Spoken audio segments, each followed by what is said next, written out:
안녕하십니까. 오늘은 당뇨병에 대해서 말씀을 좀 드리려고 합니다. 이 당뇨병은 상당히 심각한 병이죠. 그래서 일단 이 당뇨병이 걸리면 합병증이 오기 시작합니다. 눈이 안 보이게 되고 또 신장도 안 좋아지게 되고 또 신경의 손상으로 인해서 이상 감각을 일으켜서 저녁에 잠을 이루는데도 많이 이렇게 고생하시는 분들을 볼 수가 있고, 또 감각을 느끼지 못하기 때문에 어디에 상처가 나도 그게 아픈지를 모릅니다. 그래서 그게 썩어 들어가 가지고 발가락이나 이런 것들을 절단하고, 심지어는 이제 그것이 진행이 돼 가지고 발 전부를 이렇게 무릎까지 잘라내야 되는 절단의 그런 문제를 안기도 합니다. 그래서 이 당뇨를 쉽게 보시면 안 됩니다. 그 병을 낫는 일은 그렇게 어렵지 않지만, 병이 일단 가지게 되고 그것을 여러분이 무시하게 되면 아주 심각한 그런 합병증으로 말년을 아주 힘들게 보내는 그런 분들을 제가 많이 봅니다. 그래서 오늘 그 당뇨를 낫게 하는 방법이 뭔지, 또 당뇨는 무엇인지, 여러분, 우리가 이제 음식을 먹으면 그것이 고기가 됐든 기름이 됐든 지방이 됐든 아니면 탄수화물이든지 간에 그 모든 것들이 우리 몸속에서 이용되기 위해서는 당으로 변해야 됩니다. 단백질 같은 경우는 아미노산으로 변해서 그것이 당을 또 만드는 그런 과정을 거치게 되고요.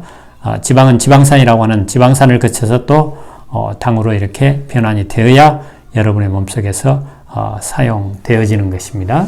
그래서 여러분이 먹는 음식의 양과 그 다음에 그것을 소비하는 양이 균형을 맞추면 당뇨라는 것은 있을 수가 없습니다. 그런데 먹는 양이 많고 그것을 이용하는 양이 적으면 그것이 여러분의 몸속에 남게 되죠. 그게 이제 살이 되기도 하고, 또 많이 남아서 여러분의 몸속에 흐르게 되면 그것이 이제 당으로 변환이 돼서 여러분의 몸속에 필요 이상으로 당이 많아서 그 당이 여러분의 혈관 속에 많아지면은 그것이 도달되는 곳마다 상처를 입힙니다. 문제를 일으키기 때문에 우리 몸은 우리 몸을 보호하기 위한 하나의 수단으로서 그 당을 밖으로 배출을 하게 되는 것입니다.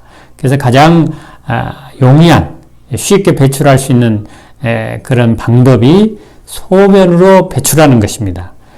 그래서 소변에 당이 나오는 것을 일컬어서 당뇨라고 이야기를 하는 것입니다. 그래서 당뇨병이라는 용어가 붙게 됐지요. 그러면 당뇨란 이미 말씀을 드린 것처럼 그 용어는 그렇게 당이 여러분의 몸속에서 일으키는 그런 문제를 생각해 볼 때는 당뇨라는 말보다는 고혈당이라는 말이 더 이제 쉽게 여러분이 깨달을 수 있는 용어가 아닌가 생각이 듭니다. 그래서 여러분의 혈관 속에 당이 정도 이상으로 많은 현상을 일컫습니다. 그래서 여러분이 이제 음식을 이렇게 드시게 되면 그게 위로 가가지고 위에서 이제 소장으로 가면 소장에서 흡수를 해가지고 간에 저장이 됩니다. 그래서 여러분이 이제 음식을 먹자마자 당이 확 오르지도 않고, 또 음식을 먹고 난 후에도 당이 어느 정도 이렇게 유지되는 것은 간에 이 영양분이 당의 형태로 혹은 지방의 형태로 저장이 되어 있다가 여러분이 필요할 때 필요한 만큼 이렇게 내주게 되어 있습니다. 그런데 그것이 이제 너무 지나쳐서 당을 간에 더 이상 저장할 수도 없게 되면은 이제 혈관 속에 이렇게 떠들게 되는 거죠. 그래서 그 결과서 당이 오르게 되는데, 이제 간으로 당이 가가지고 또 심장으로 이제 거쳐가지고 췌장에 여러분의 몸에 이제 당이 도달하게 되면 췌장은 여러분의 몸속에 당이 어느 정도인지를 알고 그 당을 여러분의 몸속에서 사용하기 위한 물질을 만들어냅니다. 그 물질이 여러분 인슐린이라고 하는 거 들어보셨죠? 그 인슐린을 이제 만들어내게 되는 것입니다. 그래서 그 인슐린이 여러분의 몸속에서 이제 당을 사용하게 하기 위하여 여러분의 세포에 인슐린이 가서 그 세포에 이제 스위치 혹은 초인종이라고도 어떤 분은 이야기를 하고 있는데 어쨌든 의학적인 용어는 수용체라고 하는 것입니다.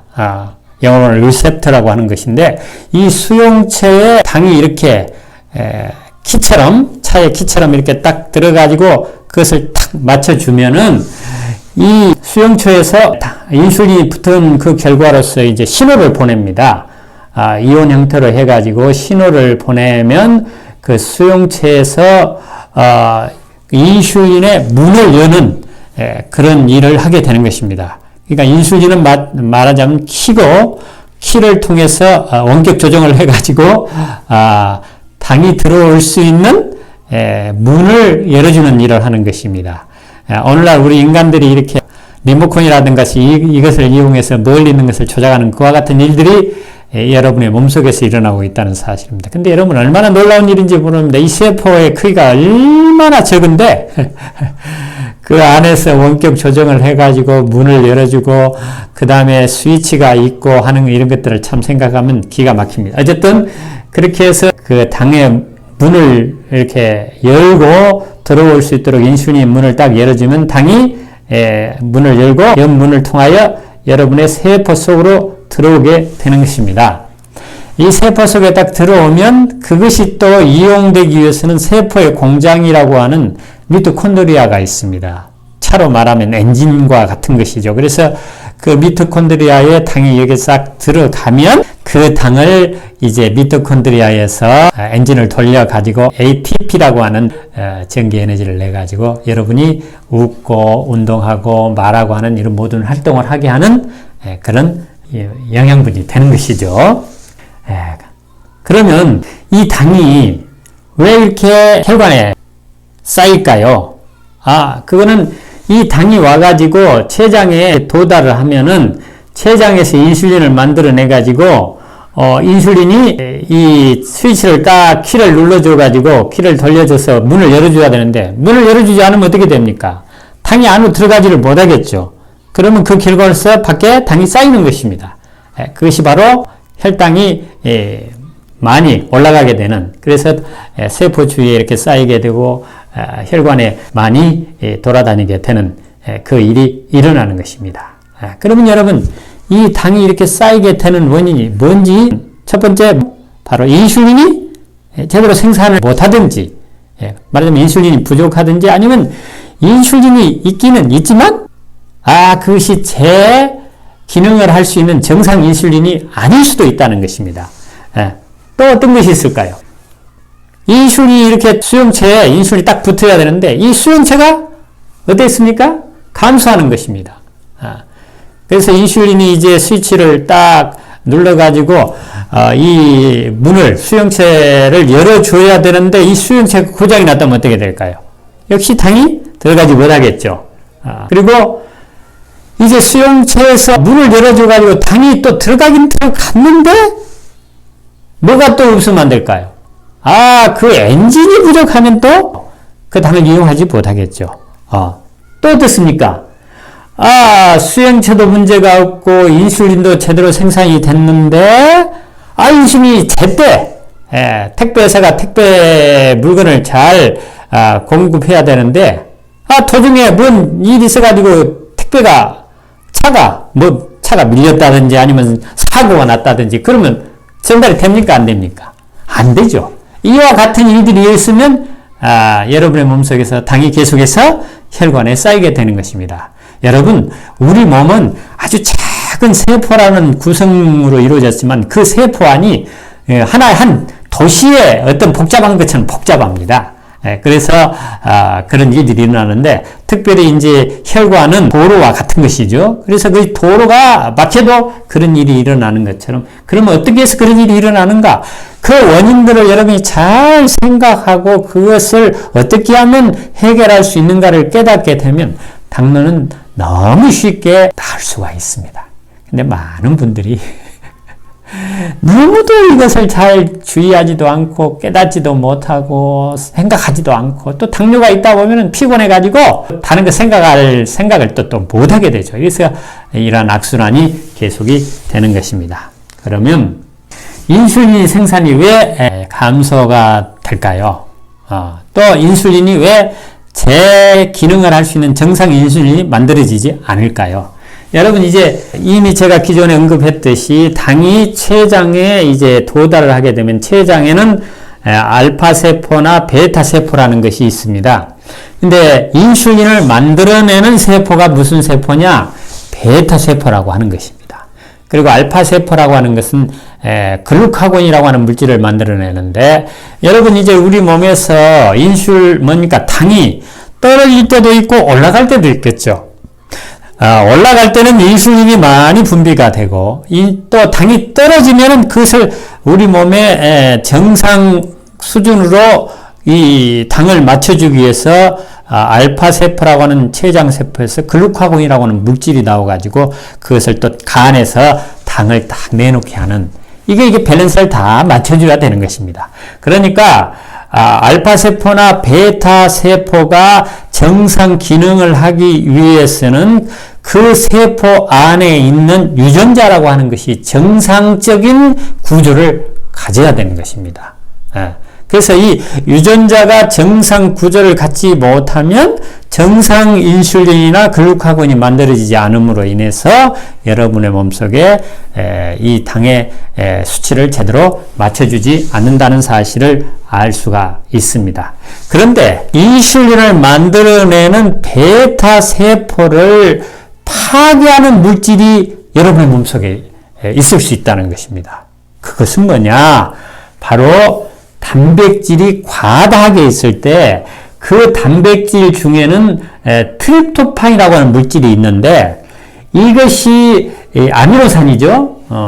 근데 이 아미노산이 비타민 B6나 키누레니아제라고 하는 효소가 부족하면은 바로 크산투렌산이라고 하는 산으로 변한다는 것입니다. 근데 이 산은 또 무슨 일을 하느냐? 바로 췌장세포에 인슐린을 만들어내는 베타세포를 파괴해버린다는 것입니다. 그러니까 인슐린을 만들어내는 공장을 없애버리다 보니까 인슐린이 어떻게 되겠어요? 제대로 만들어지지를 않겠죠. 안 만들어지고 인슐린 생산이 감소가 되고, 그리함으로 인해서 당이 오를 수밖에 없다는 것입니다. 그래서 어떤 의대에서 검사하거나 조사한 바에 의해서도 차라리 흰밥이 고기보다 낫다는 것입니다. 흰밥을 먹음으로 인해서는 거의 80일 이상이 걸린 뒤에 당이 검출됐지만, 흰밥 위주의 식사, 거기에는 이제 프로세스드 슈가라 그래서 이제 설탕이 많은 음식, 이런 것들을 먹음으로 인해서 생기는 것이 한 100일 정도의 시간이 걸린다면, 고기를 먹음으로 생기는 당은 일주일 안에 당이 검출이 됐다는 것입니다. 혈변에서. 그래서 이 당뇨병이라고 하는 것은 탄수화물보다는 바로 동물성 단백질이 더 큰 문제를 일으키고 당을 더 빨리 여러분의 몸속에서 오르게 한다는 사실을 알 수가 있습니다. 근데 문제는 우리가 고기를 먹는다고 해서 바로 고기를 먹자마자 당이 올라가질 않습니다. 그렇기 때문에 고기가 그렇게 해롭지 않다고 생각하는 분들이 많이 있고, 제 강의를 들은 분들도 저 의사 좀 이상한 의사 아니냐, 고기를 먹으면 당장 당이 올라가지 않고 설탕이나 흰밥을 먹으면 당장 올라가는데 저런 소리를 한다. 그 말이 맞습니다. 일시적으로 짧은 시간에서 보면 그렇지만 조금 장기적인 안목에서 보면은 고기가 더 해롭다는 이야기입니다. 그래서 이런 일이 있을 수가 있고, 두 번째는 이 췌장세포도 하나의 세포입니다. 이 세포가 제 기능을 하기 위해서는 유전자가 제 기능을 할 수 있는 정상 유전자가 되어야 됩니다. 그래서 요즘 후생 면역학이라고 하는, 후생 유전학이라고 하는 그런 용어들이 이제 회자되고 있는데요. 후생 유전학은 뭐냐? 우리가 본래 가지고 있는 그 정상적인 유전자는 이렇게 정상적이라고 할지라도 우리가 어떤 음식을 먹고 어떤 생활을 하느냐에 따라 그 정상적인 유전자를 이렇게 해석을 해가지고 설계도로 말하면 그 설계도를 밖으로 이렇게 복사해서 내오는 것을 메신저 RNA니 뭐 트랜스퍼 RNA니 이런 것 해가지고 그것을 복사해가지고 밖으로 내오는 그런 일을 하는데 바로 제대로 된 재료 그런 것을 공급해 주지 아니하면 원래 있는 유전자하고는 다른 형태의 유전자 정보를 가지고 물건을 만드는 일이 있다는 것입니다. 그래서 그걸 후생 유전학이라고 하는데 이 당뇨병에서도 마찬가지입니다. 바로 세포의 베타 세포라고 하는 그 세포에서 인슐린을 만들어내려면 그 베타 세포에 있는 유전자가 인슐린을 만들어내기 위한 정상적인 구조를 가져야 되는데 이 정상적인 구조를 가지는 데는 반드시 엽산과 베타인이라고 하는 물질이 필요하다는 것입니다. 그런데 이 물질이 부족하면은 부족한 유전자를 가지고 나름 또 인슐린을 만들어내다 보니까 그 인슐린이 제 기능을 하지 못하는 그런 결과로서 인슐린이 많아도 별로 효과가 없다는 이야기죠. 그 결과로서 역시 혈당이 많이 올라서 당뇨병이 생길 수가 있고 또 이 인슐린을 만들어내는 데는 반드시 크롬과 아연이 필요한데 이 크롬과 아연이 어디에 들어있느냐 이것입니다.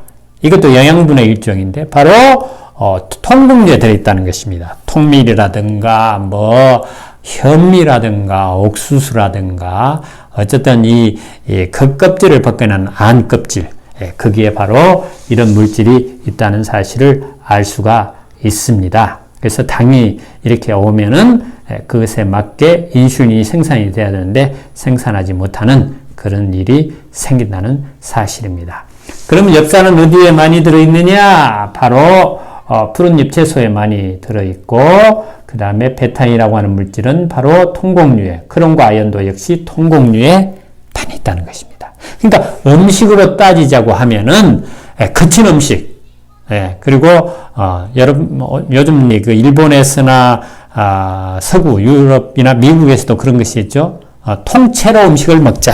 그래서 무 자체만 먹는다든지 그러지 말고 무 잎과 무 자체 이걸 다 먹자. 이런 이야기들을 많이 하고 있죠. 그래서 그런 음식들을 입에서 죽이 되도록 잘 씹어 먹는 것이 아주 중요하다는 사실을 이야기하고 있습니다. 그리고 수용체가 감소가 되고 기능 이상이 있을 때도 역시 당뇨가 온다고 말씀을 드렸죠. 근데 여러분 이 수용체가 감소가 되는 건 왜 감소가 되느냐? 필요 없으면 없어진다는 것입니다. 우리 몸속에서는. 그래서 수용체가 필요 없는 상황이 그럼 어떤 것이냐? 당이 이용할 필요가 없는 상황이겠죠. 당이 필요 없는 상황은 무슨 상황이겠습니까? 활동이 없는 상황입니다. 그러니까 활동을 안 하면 당이 필요가 없으니까 당이 들어갈 문도 필요가 없게 되죠. 그래서 그 결과로서 이제 문제가 온다는 것입니다. 그리고 미토콘드리아가 감소가 되는 경우도 역시 뭐합니까? 당이 들어가긴 들어갔는데 이용이 안 되니까 또 역시 당이 올라가게 되겠죠.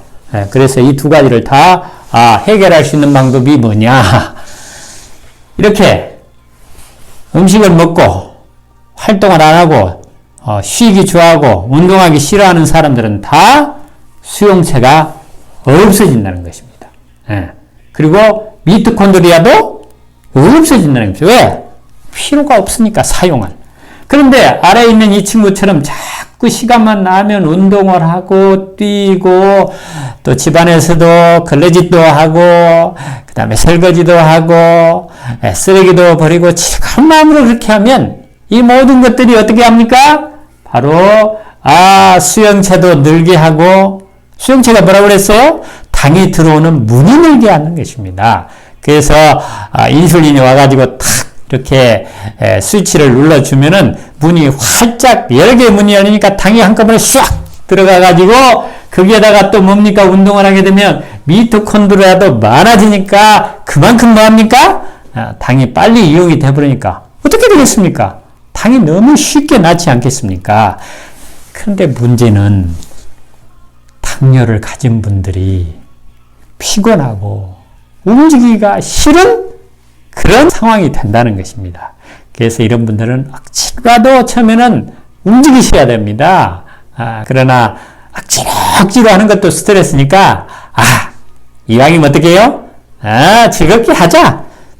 세상 만사 무엇에 달렸대요? 생각이 나릅니다. 그런 말이 있잖아요. 그래서 어떤 일을 할 때 누가 무슨 일을 시키면 이건 나에게 좋은 것이다. 그래서 집안에서도 즐겁게 짜증이 나더라도 짜증을 내면서 하는 것보다는 즐거운 마음으로 무슨 일이든지 하는 것입니다. 직장에서도 마찬가지고. 그래서 여러분 손과 발을 절대 가만 있게 하지 마시고 여러 가지로 활동을 하시기를 바랍니다. 그리고 이제 마지막으로 이동이 절대 안 되는 것이죠. 인슐린이나 이런 것들이 제대로 다 생산이 됐는데도 불구하고 제 시간에 이동을 못하면 어떻게 되겠습니까? 제 기능을 할 수가 없죠. 그러면 제 기능을 하지 못하게 되는 가장 주된 원인이 뭐예요? 바로 여러분의 몸속에 끼어있는 기름기라고 하는 것입니다. 그 다음에 당이죠. 당뇨병이 있으면. 그러니까 이 당뇨 환자들은 이중으로 당뇨병이 나을 수가 없는 상황이 되는 것입니다. 그러니까 여러분 이제 당뇨병이 있으면 그 인슐린을 생산해내는 그런 이제 또 그 약도 먹고 그 다음에 인슐린 자체를 또 외부에서 공급하기도 합니다.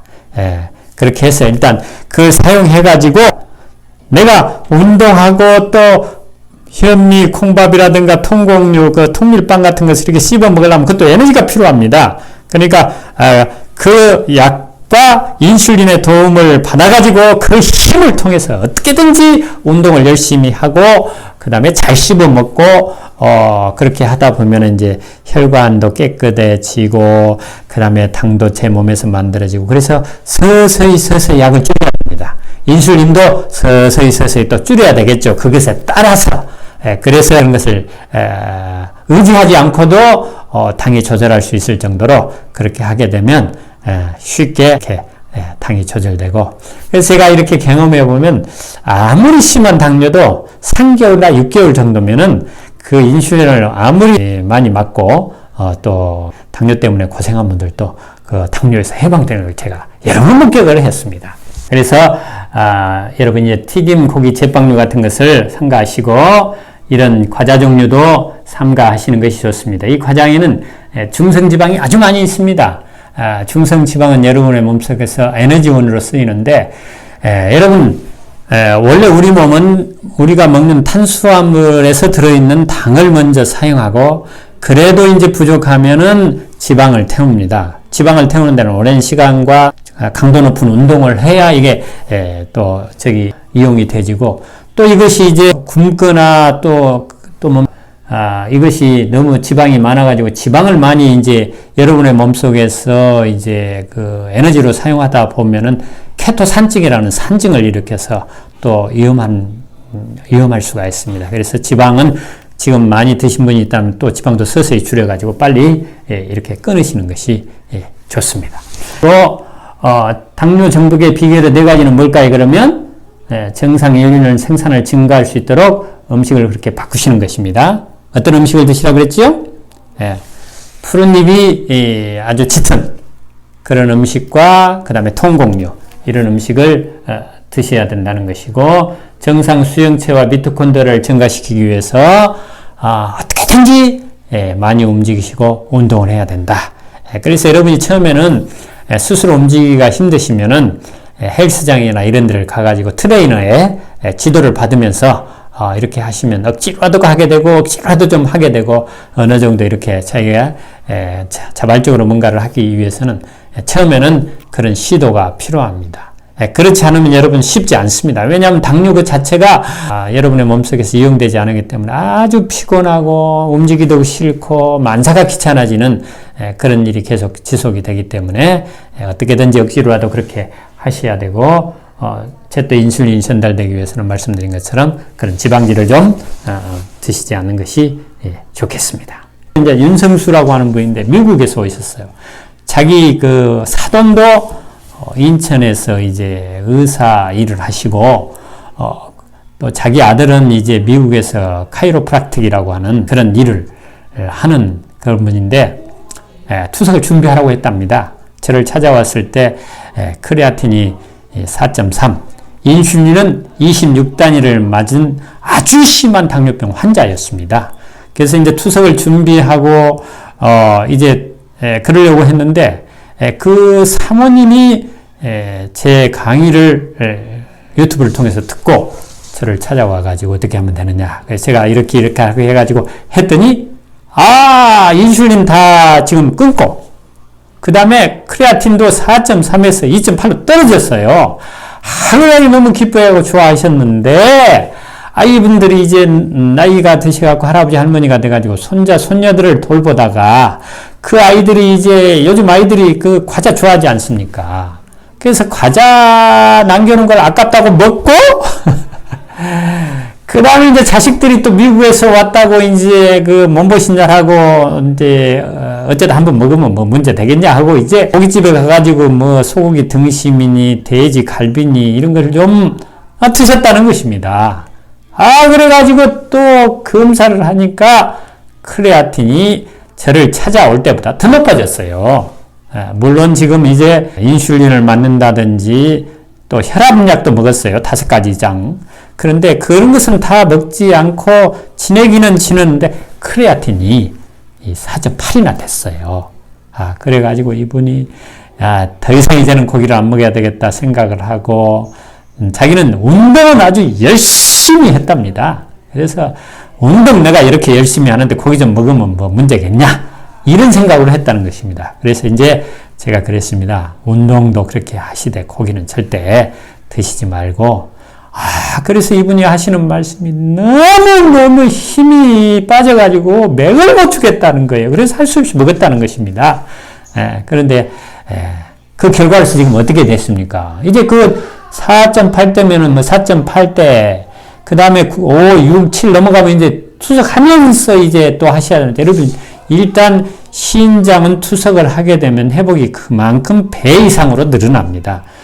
그리고 지금 그 의료계의 현실이 투석을 하면서 투석을 안 하게 되기에는 상당히 어려운 단계들이 많습니다.